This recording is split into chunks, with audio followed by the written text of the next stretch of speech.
Welcome back. So, in the last lecture we obtained an expression for the path integral for the relativistic point particle, and thereafter we also obtained the path integral in terms of the stationary phase approximation, which explicitly enabled us to investigate how and why the classical paths become the most prominent paths.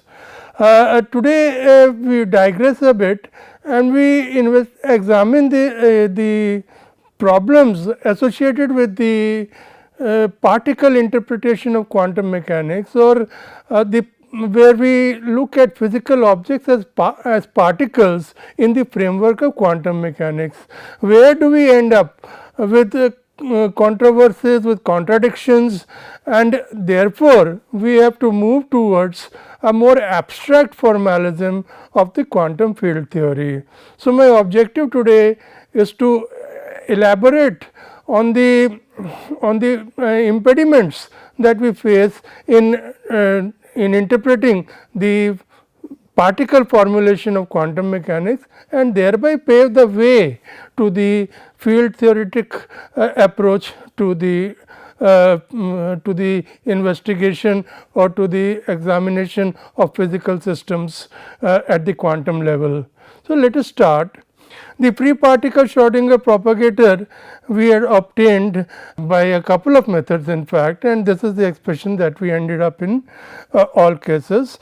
So, this expression is what we are going to talk about later on in this discussion. So, just keep that at the back of your mind. This is the free particle propagator that we also worked out in the last lecture on the basis of the stationary phase approximation. And we define the propagator. This is more or less a revision material. So, we define the propagator of the path integral as the matrix element sandwiched between or the matrix element of the evolution operator sandwiched between the initial and the final states. The initial condition for the propagator or the path integral can be obtained on the basis of the initial condition for the evolution operator, which is given here u t dash comma t dash is equal to 1, and that gives us the initial condition for the path integral or the propagator as a delta function of q double dash minus q dash. The propagator, as can be seen here, turns out to be the kernel of the Schrodinger evolution equation expressed as an integral equation. The path integral the propagator happens to be the or works out to be the kernel for this particular equation. And in fact, if you see this, see this expression carefully, the kernel or the propagator transforms or projects the initial wave function or the initial wave function in terms of space and time to the final wave function in terms of the space and time in coordinate space. So, therefore, if we know the propagator, we can obtain the general solution of the time dependent Schrodinger equation with any initial condition that we want. At least in principle we can do that. For if this is any initial wave function, then by acting on with the propagator we can obtain the corresponding wave function at any later point in time. Now, for an initial delta function wave, the situation turns out to be very interesting. As you can see, if I use the delta function as the initial wave function, I end up with propagator as the final wave function. So, in other words, the propagator becomes the solution of the time dependent equation with a delta function initial condition. Just to recap, if I use the delta function as the initial wave function and put it in the evolution equation, let us go back, let me this particular equation, let us call it equation 1. If I put it in equation 1, then I end up with the propagator itself as the solution or as the final wave function. Now, this means what? That means that the delta function, it means what? What is the delta function? Delta function represents an infinitesimal or an impulse over an infinitesimal point time. So, if we use a delta function initial condition, delta function wave, that means the particle is concentrated in an infinitesimal region in configuration space and coordinate space. If it is so, in other words, if the wave is a delta function wave, that means it is focused or it is limited or localized to infinitesimal volume in position space, then it implies it is implied by the Heisenberg uncertainty principle that the momenta of the wave or the particles constituting the wave would be indeterminate or infinite, ranging from minus infinity to plus infinity. In a semi-classical picture, this kind of an initial condition would be construed as, would be interpreted as an ensemble of particles localized at a particular position, but having a huge spectrum of continuous spectrum of momenta extending from minus infinity to plus infinity. And immediately when we switch on time, what happens is there occurs an explosion of particles, and the explosion of particles means that the final wave function occupies all of coordinate space, which violates the principle of the special relativity, so far it relates to the upper bound on the propagation of light. So, here again we start facing or we start encountering inconsistencies between the Schrodinger framework and the special relativity in terms of the instantaneous propagation. Because remember, as we shall also see in due course, this the propagator fills up the entire volume of space when it is acted on by a delta function, or when it acts on a delta function wave. When this a delta function wave as the initial wave is acted on by this propagator, you get the propagator as the final solution, final time solution, and therefore, the delta function wave as the initial time becomes a wave spontaneously unlocalized in the entire region of coordinate space. Right. Now, therefore, so the important thing that I mentioned just now, in fact, is that the propagator is non-zero everywhere in configuration space. It becomes non-zero everywhere, it blows up to a non-zero value everywhere in infinitesimal time, which violates special relativity. Now, let us look at what happens in the case of the relativistic single particle propagator. You would recall that this is the expression that we got for the relativistic single point propagator. Let us see what happens when we investigate this.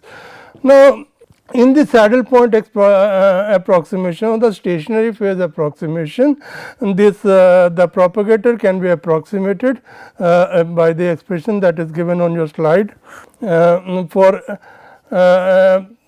x equal to 0, that is for zero spatial separation, the propagator oscillates, and for 0 time separation the propagator decays exponentially.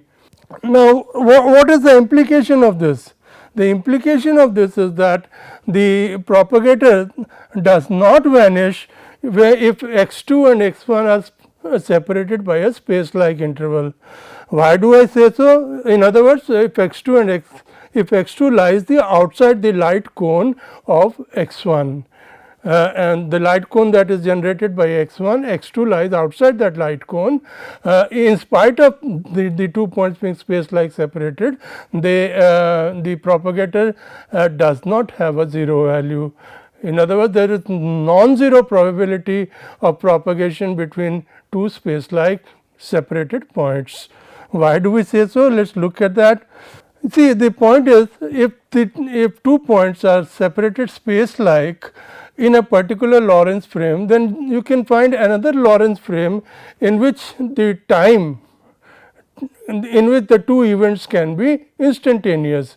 Let me repeat, if you have 2 points space like separated in a particular Lorentz frame, then by a Lorentz transformation you can go to another frame in which those two events would be instantaneous, in which the time would be 0 between the two space time points, two space time events. So, that being the case, if you look at this particular term here, this particular approximation, the second approximation applies, and the amplitude does not become 0 for immediately. It exponentially decays to 0 on a scale of 1 upon m.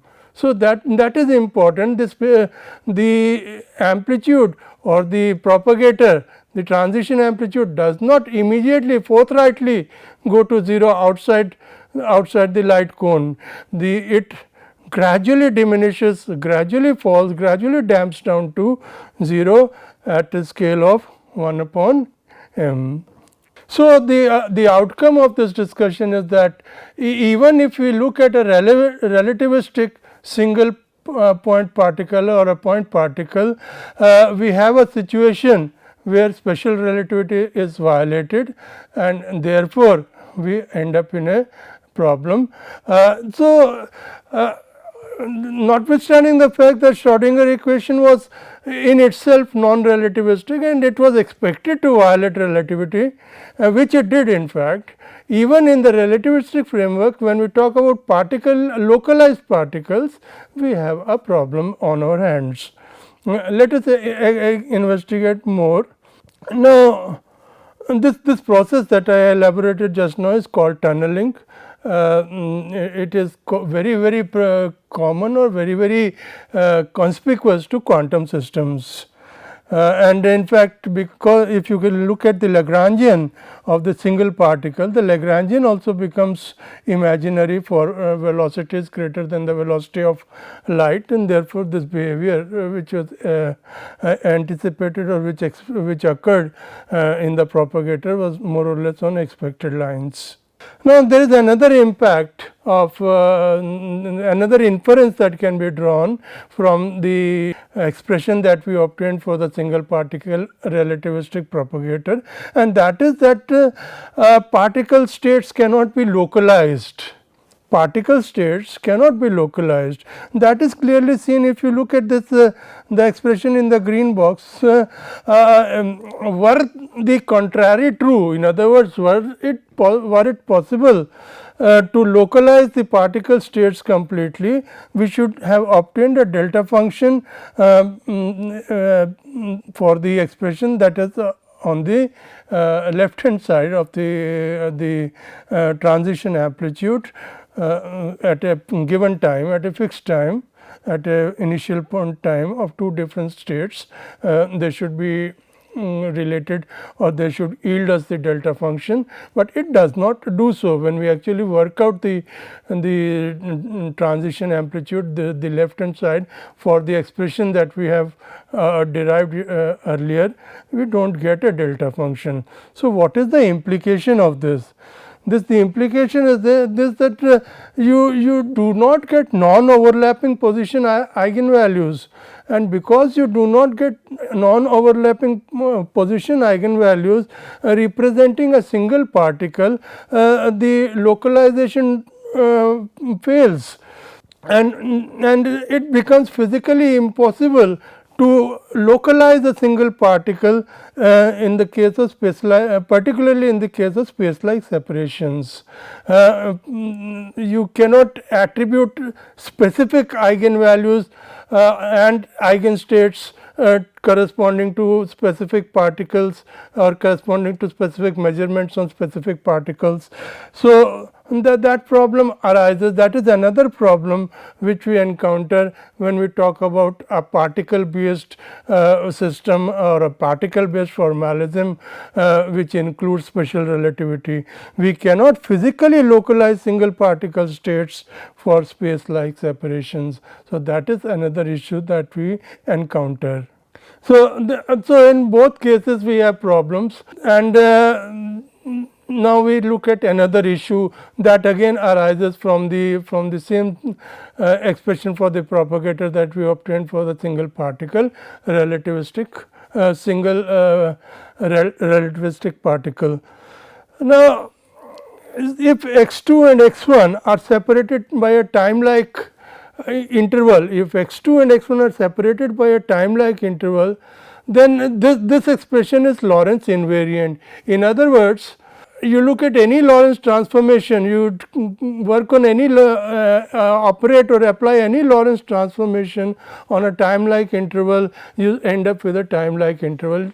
However, so therefore, that order of time likeness was preserved. If x2 occurs after x1 in a particular particular Lorentz frame, then if x2 occurs after x1 in terms of a time like interval, then that order will always be preserved.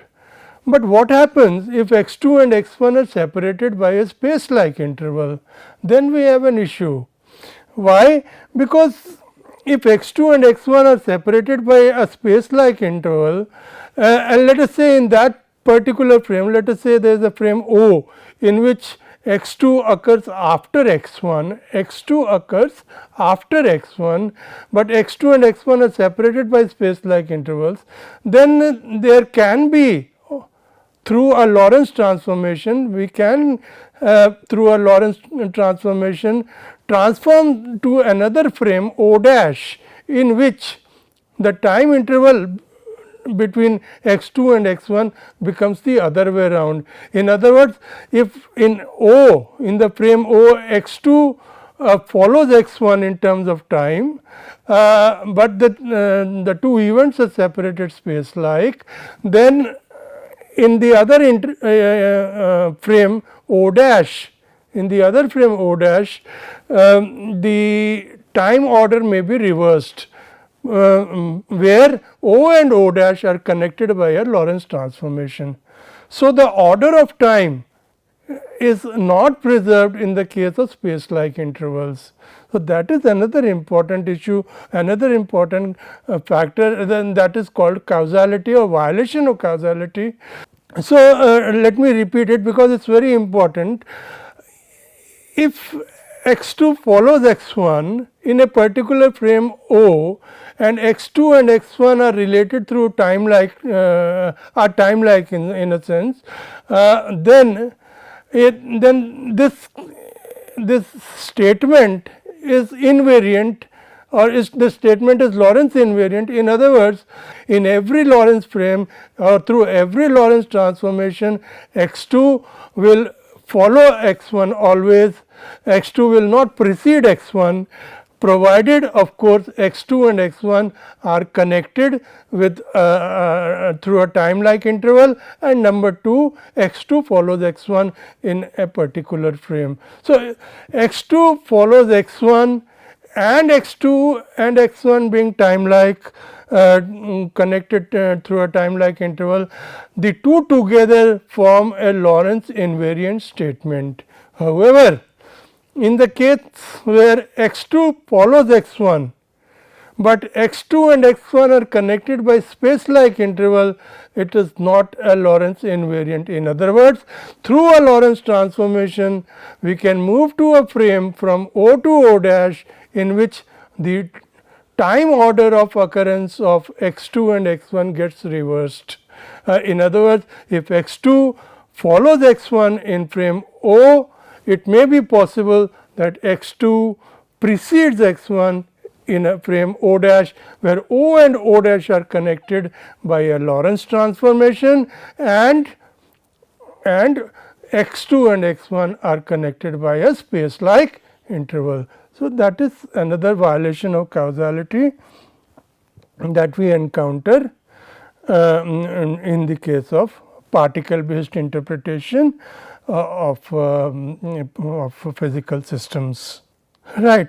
So, continuing on this vein, we now move towards the relativistic particle based relativistic generalization of the Schrodinger equation. The first attempt of course was the Kleene-Gordon equation, which was a straightforward generalization or straightforward extrapolation of the principles of non-relativistic quantum mechanics. We have the mass shell condition given in the blue box. What we do is we simply substitute E and P in respect of their quantum mechanical operators that as per the standard practice of canonical quantization. We replace E by minus I. Remember, we are putting h bar equal to 1 here. So, E is equal to I del t, or the derivative with respect to t, and P as minus I del. So, substituting these values, we get the equation that is in the green box, and which is referred to as the Kleene-Gordon equation. Now, the Kleene-Gordon equation enables us, the good part is that the Kleene-Gordon equation gives us a conserved current in the form of the expression that is given in the green box. It gives you a conserved current. So, that part is the positive part, and the continuity equation that the conserved current follows is given in the blue box. That is again the standard for divergence of the current vanishes. However, when we look at the time lag component, the time lag component of this conserved current is not positive definite. And because it is not positive definite, it cannot be interpreted as a probability density and it cannot be used, or it cannot be employed to work out a probability density, which is the standard formalism of quantum mechanics. The second problem with the Kleene-Gordon equation is also very gigantic, very important. The plane wave solutions of the Kleene-Gordon equations are given in the blue box. It is quite straightforward to solve these equations to get the plane wave solutions. Of course, the normalization factor is not here. We have the mass shell condition here, omega p square, or E square is equal to omega p square is equal to p square plus m square.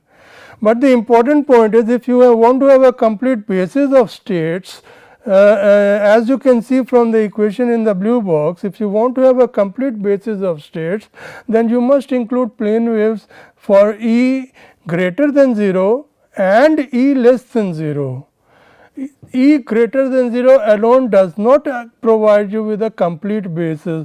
For completion of the basis of states, you also need E less than 0 as well. So, a complete properly normalized continuous basis of states or solutions of the Kleene-Gordon equation are given in the green box. The upper set, they are labeled by the momentum p, but recall that the momentum p is connected to the energy by the mass shell condition. So, this is the properly normalized complete basis. Now, the upper states, as I shall mention in the next slide, if this is how we define the inner product, the expression in the blue box, if this is how we define the inner product in our given Hilbert space, then the above states means we are referring to these states obey the orthogonality relations given here in the bottom of your slide. Now, the important thing is as far as the positive momentum wave functions are concerned, there is not much of a problem. They follow the Marshall condition, omega p is to under root p square plus m square, and furthermore, if you operate on them with I d 0, you get a positive eigenvalue, and so there is nothing wrong with that, nothing to worry about. But when we look at the negative momentum states, the states that are given here in the first line, f minus p t and x, they not only have a negative scalar product. If you look, let us go back. These states, if you look at the second equation in the bottom set of equations, they have a negative scalar product. They not only have that negative scalar product, they have another worrying consequence, and the worrying consequences, if we apply the energy operator to these states, we get a negative energy eigenvalue. Now, negative energy eigenvalue means a worrying feature. How do we explain the existence of negative energies? So, it follows from this that the energy spectrum of the theory, the energy spectrum, energy eigenvalues of the theory that the Kleene-Gordon equation yields is of the form mod of E is greater than m, of this form which is given in your slide. So, we have energies greater than m, and then we have energies less than minus m. So, that is an outcome of the Kleene-Gordon equation, which is again not prima facie, at least not acceptable. Firstly, we have the problem of no positive definite probability density, and secondly, we end up with having negative energy solutions of the Kleene-Gordon equation, which are necessary in fact to ensure that the basis is complete. So, these are two problems, and this problem implies that if there is an interaction between a scalar particle, that is a particle that obeys the Kleene-Gordon equation, and an electromagnetic field. If there is an interaction between a particle obeying the Kleene-Gordon equation and the electromagnetic field, then whatsoever may be the particle can go down to lower and lower states without any lower bound. So, that was a serious drawback of the Kleene-Gordon equation in the form that we have discussed. Now, in the particle formulation, where we talk about the Kleene-Gordon equation in the particle formulation, single particle formulation. However, to some extent Dirac was able to counteract this issue of negative energy states by postulating that at least in the case of spin half particles, because the Pauli's exclusion principle operates, and you can have only one electron filling up a state, and therefore the argument propounded by Dirac was that all the negative energy states were initially filled up, and they found what is later on named as the Dirac sea, and as such the negative energy states being already filled up do not pose any problem, and consequently that interpretation of or the existence of negative energy is not an issue with the particle proposition or the particle based theory contemplated here. So, that was an argument based on Pauli's exclusion principle. What is said was that every state contain only one electron, and every state was filled up, every negative energy state was filled up, and as a result of which the particles could exist, or the particles move only in the positive energy states. But however, the issue is that once Dirac introduced the concept of negative energy states being filled up by electrons already, then he already is moving towards a single particle to a multi-particle based interpretation. So, that was the initiation in some sense, that everything is not well with the single particle based interpretation of quantum mechanics.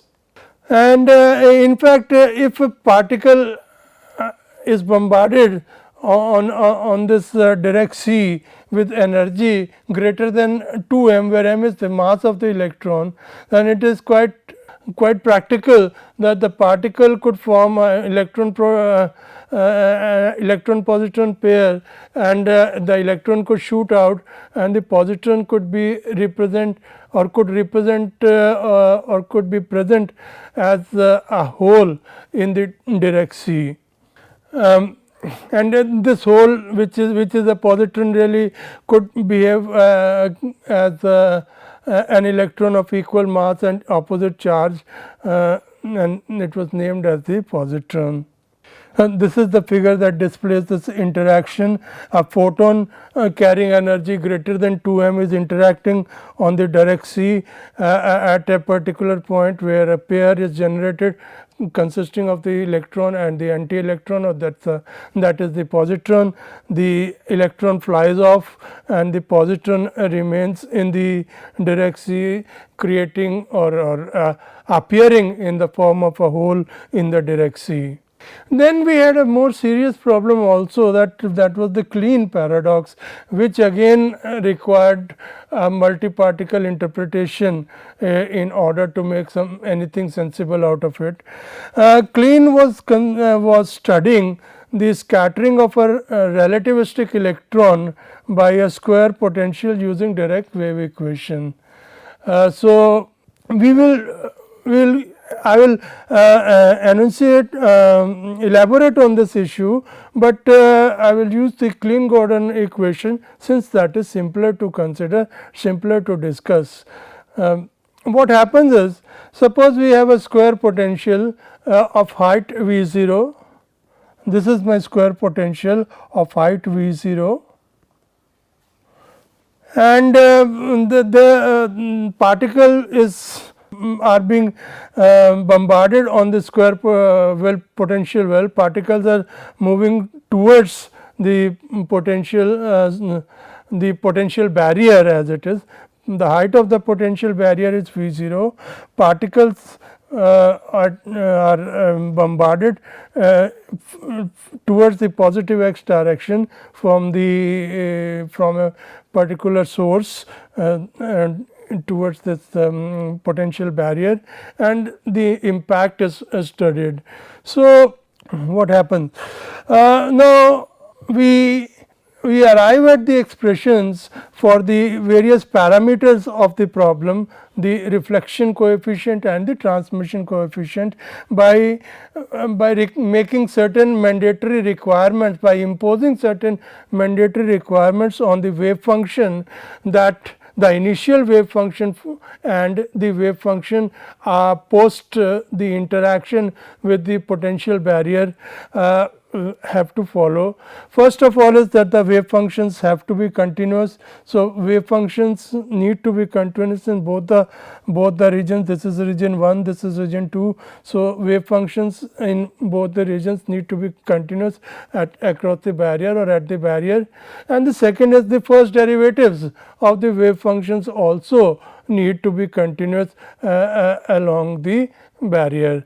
So, these were two conditions that need to be imposed on the wave functions to arrive at sensible solutions, and making use of these two conditions, we arrived at results which are given in this slide.